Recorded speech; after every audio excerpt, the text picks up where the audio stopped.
Hello there, traveler. Fancy running into you here. I was just out patrolling the area, cleaning up a spot of wild hunt unpleasantness. And now here you are. This is quite a ways from town, and the area's teeming with monsters and the wild hunt. If you need me to escort you back, I'd be more than happy to oblige. Ah, I see. In that case, I'd better not distract you.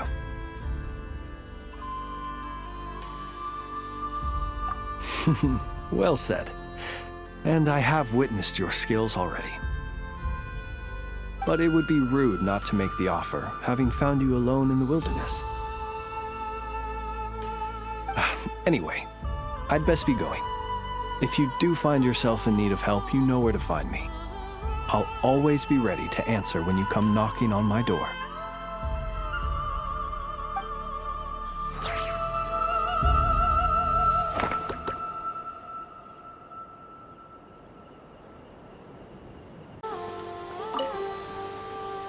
Repairs complete. It was just an old circuit, nothing serious. Such remarkable efficiency, Miss Inefa.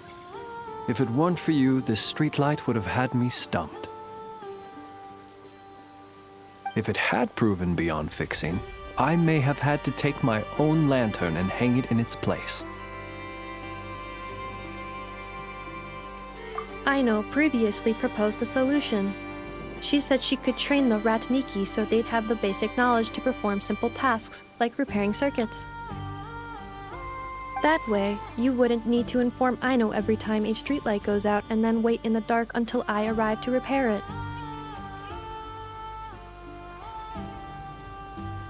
Yes and no.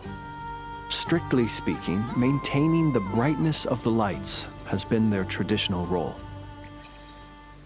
Before the use of Kuvaki became widespread, the streetlights were powered by regular oil. Back then, people were needed to light and extinguish the flames. Because of how dangerous said streets were at night, the Ratniki took on this role. They already carried lanterns, in any case, and were adept at using them while fighting. But as I'm sure you've already noticed, the current streetlights are powered by Kuvaki, and it's not so easy to light or extinguish them using traditional means. Because of this, whenever a light goes out nowadays, all I can do is stand here helplessly and wait for a professional to come along and solve the problem. Aino organized an engineering seminar, but all the Ratniki made excuses to leave halfway through. They said things like, "I have an urgent task," or "I need to go on patrol," or "It's time for me to make a report." I didn't leave. It is, after all, disrespectful to the host to leave a seminar early. True, but the biscuits you brought were too much of a distraction for Aino. She stopped teaching completely. And then I was so busy trying to stop her from eating that I could not take over the seminar. So please, the next time you attend a class of any kind, don't bring anything sweet that might attract Aino's attention. And don't bring any toys either. I promise I won't. Please say it in full.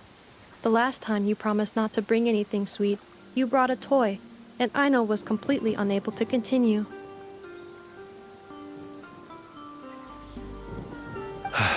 I promise I won't bring anything sweet, any toys, or anything else that might unduly divert Miss Aino's attention. That's better. I'll notify you when she next holds an engineering class. For now, I have to pick some laccaberries for her. Goodbye.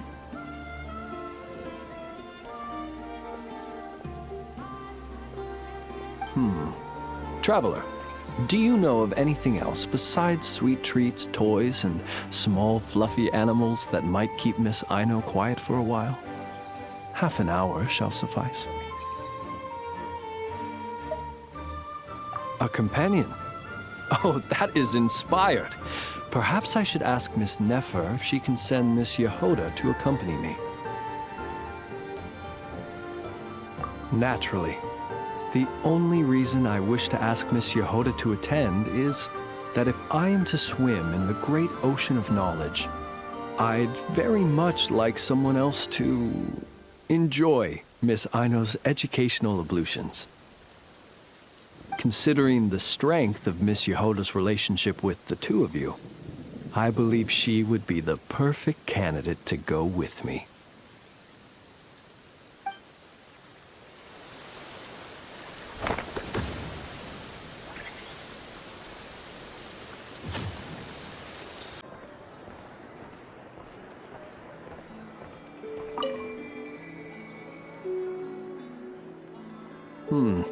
Is no one here?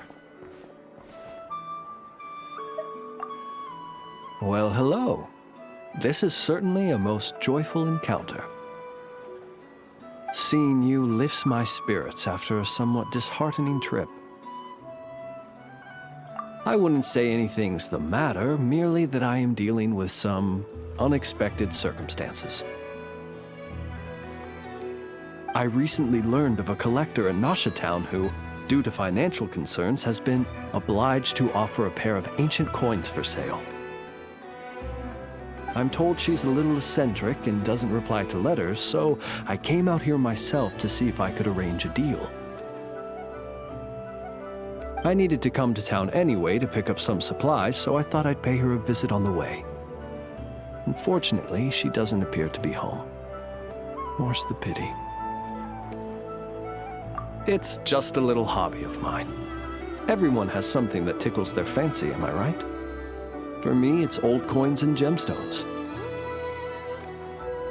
Time is the best filter. Anything that can make it through the sieve of time is almost guaranteed to be of good quality. The style, pattern, and condition of a coin convey a lot of information. They can tell you, for instance, how many moons it has seen before finding its way into my hands. Think about it. A coin may have passed through 10,000 people's hands, brought them happiness or sorrow, and witnessed a multitude of moments in their lives.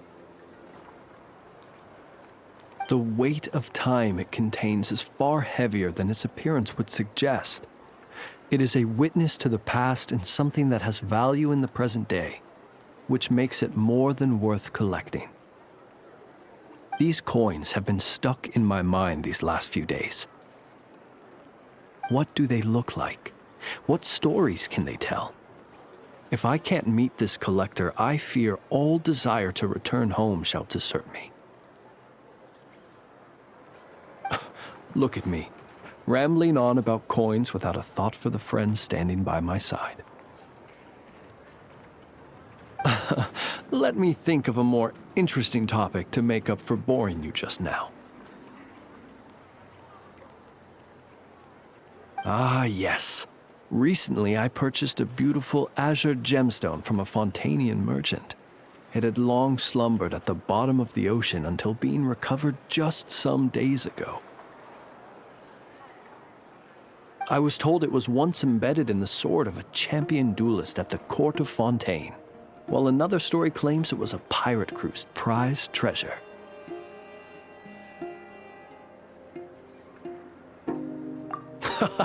That's exactly what I thought. Whenever a merchant starts waxing lyrical and weaving tales, it's usually a sign that they don't have faith in their wares. Fortunately, I'm very good at appraising a gemstone's true worth, even if its owner hasn't the faintest idea what they're holding. Please, allow me to invite you to my residence once more. I have a feeling you'll appreciate the gem itself, and you may well find my valuation of it quite interesting too.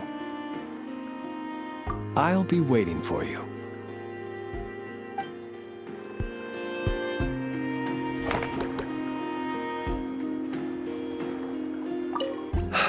This collector must be a busy person indeed.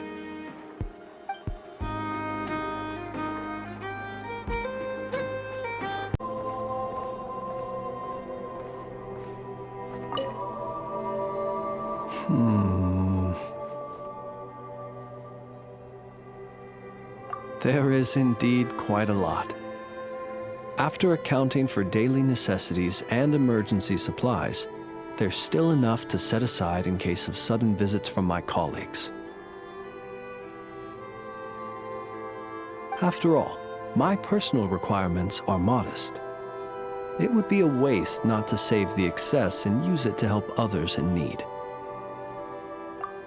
Lamp oil, candles, leather, paper, and pens. Oh, and a few bottles of strong liquor, and some emergency food, of course.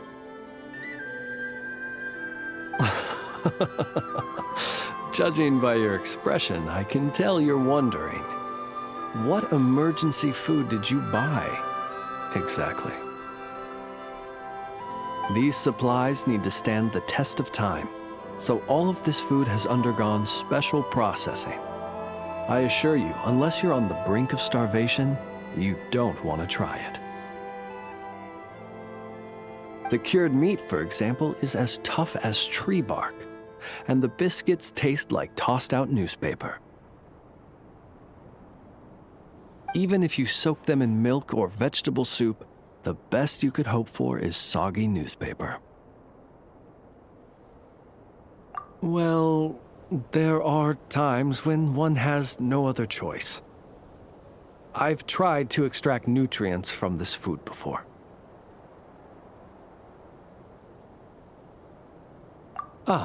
Well, eat might not be the best word to use. I have a somewhat more efficient method. Here, I'll show you.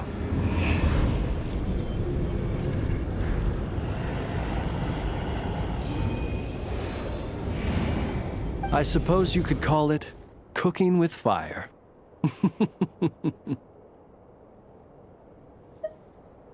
There have been a few more desperate moments when I've been trapped alongside other poor souls.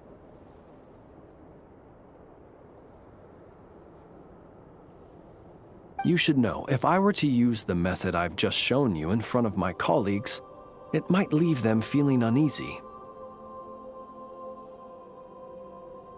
And so I have at such times been forced to attempt to swallow this food, as they would. Though try as I might, I really was unable to swallow it. In the end, I broke it down into smaller pieces, some of which I stuffed into my mouth and some of which I dropped into my lantern when no one was looking. Unfortunately, my colleagues noticed how slowly I was eating and mistook my reluctance for concern, believing I was eating less to allow them more. After that, they patted me on the back and enthusiastically filled my arms with more cured meat and biscuits. Indeed, I was grateful for their noble act of kindness, and can clearly remember the taste of cured meat and biscuits to this day.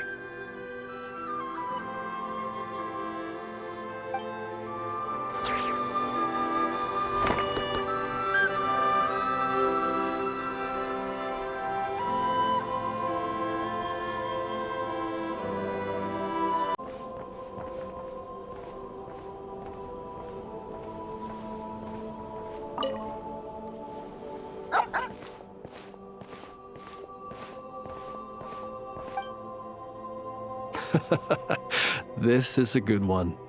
Here, take this meat for yourself.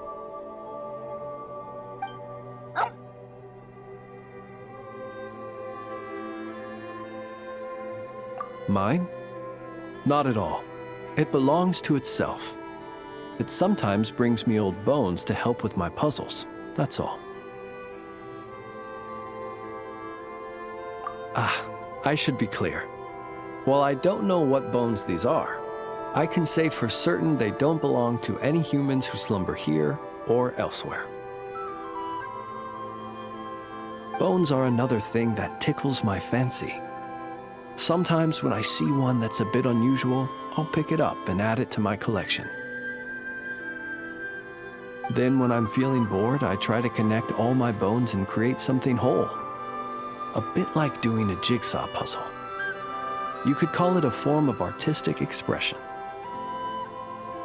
Even though each piece of this bone puzzle picture is unrelated to the next, and indeed they cannot possibly be related, just pondering how best to put them together and create something beautiful is an extremely relaxing process. Then, one day, an uninvited guest intruded on the room where I kept my bone puzzle picture. It was none other than the dog you saw just now. It did. By the time I entered the room, the little intruder had completely dismantled my picture. The second it turned and saw me, it bolted away between my legs. Luckily, all was not lost, as I'd already taken a photo of it.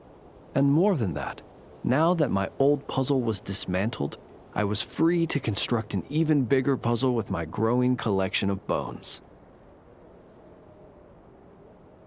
Which is how I consoled myself at the time. After all, the damage had been done, so why not look on the bright side? The next day, as I was just about to begin piecing my puzzle together, my four-legged guest returned, and this time it brought a mouthful of bones.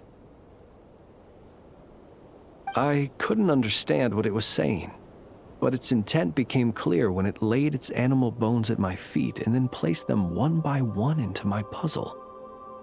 After that, it simply sat down and looked at me. After I gave it some cured meat, it got up and left.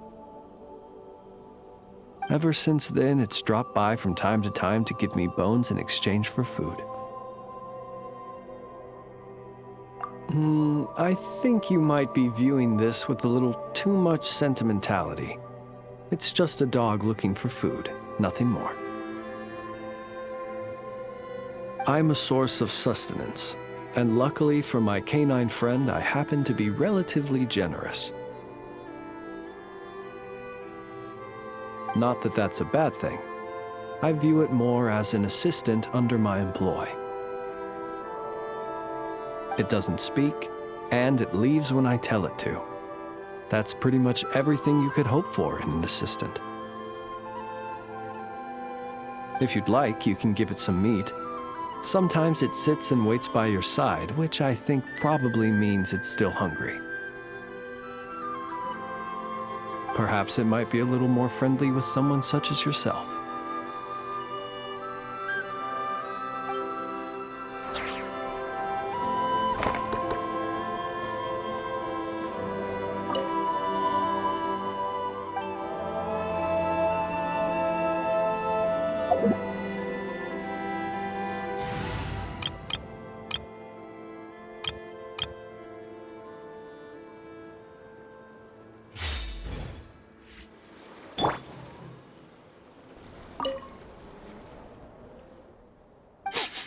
Human with food, likes bones, but smells scary, very scary, but gives me food?